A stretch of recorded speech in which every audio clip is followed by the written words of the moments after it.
to Commissioner Multan before Deputy Commissioner Vihari for Justice of Burewala Suburban Village PTI Councillor Chaudhry Noman Arain in the presence of the officers of the institutions. He said that Deputy Commissioner Vihari was not his equal.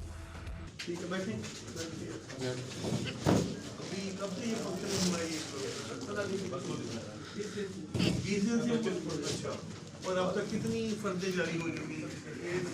6 फर्दें जारी हो चुकी हैं, 4 चले आज ये एक आए हुए तो आपके पास जी सर जी आखिर से ही कुछ सिर्फ बनने से बेहतरी हुई है।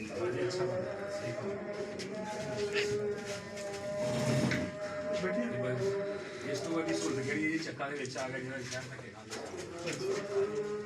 बहुत अच्छा काम है। इसमें सर हमारा भी कोई इशू है गांव का। मेरे गांव की कई सालों से स्कूल काउंसलर बोगस हैं। मैं एक्स काउंसलर हूँ तरीके इंसाफ से, एक एप्लीकेशन देता हूँ सीईओ एजुकेशन को, डीसी साहब की मिन्नतें करता हूँ, कोई बात नहीं सुनता। मुझ पे ही हमला करवाया जाता है, मेरे दांत तोड़ते हैं, मेरे मेडिकल को फैब्रिकेट करवाया जाता है। आज तक इनकी वाइफ एसपी इन्वेस्टिगेशन भी आड़ी है, मुझ पर ही FIR काट दी जाती है। सर ये इंसानियत है? मेरे गाँव के दस्तखत जाली हैं, माओ बहनों की जाली हैं, इसकी वाइफ पे जाली है, इस पर भी FIR, इस पर भी FIR। सर क्या हम रियाया सर इनके? ये हमारे साथ, मैं डायरेक्टर ह्यूमन राइट्स को एप्लीकेशन देता हूँ, मुझ पर 6 FIR है झूठी बेबुनियाद, एक भी FIR ये सबूत लाए मैं आपको सर पेश करता हूँ। सर इंसानियत मर गई है, इन्होंने हमारे साथ कुत्तों से भी बदतर सलूक किया हुआ है। DC साहब की वाइफ कुत्तों की तरह हमें ट्रीट करती है। क्या सर हम इंसाफ लेने किससे हमने इंसाफ लेना सर? किससे हमने इंसाफ लेना? दो सर DCO साहब हमारे साथ इतनी ज्यादा। मैं गांव से काउंसलर हूँ, मेरे गांव की स्कूल काउंसलर बोगस हैं, इंसाफ लेने जाए तो कहते हम आपके पाबंद नहीं है।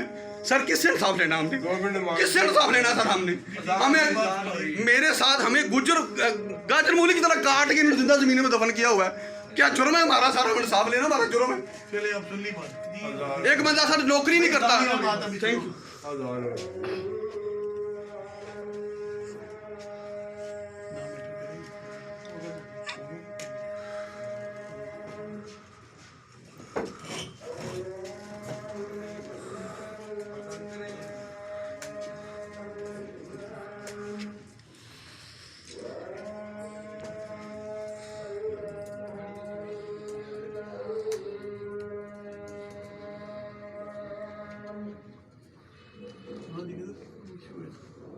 सर मैं बताता हूँ नहीं कोई आफ्टर इंक्वायरी सर, कुछ भी नहीं हुआ सर अभी तक, सब झूठ है।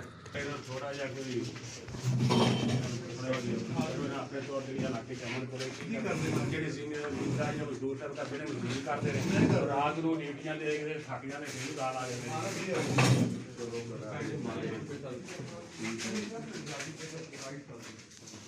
ਚੰਗਾ ਨਹੀਂ ਪੜ ਜੂਗੇ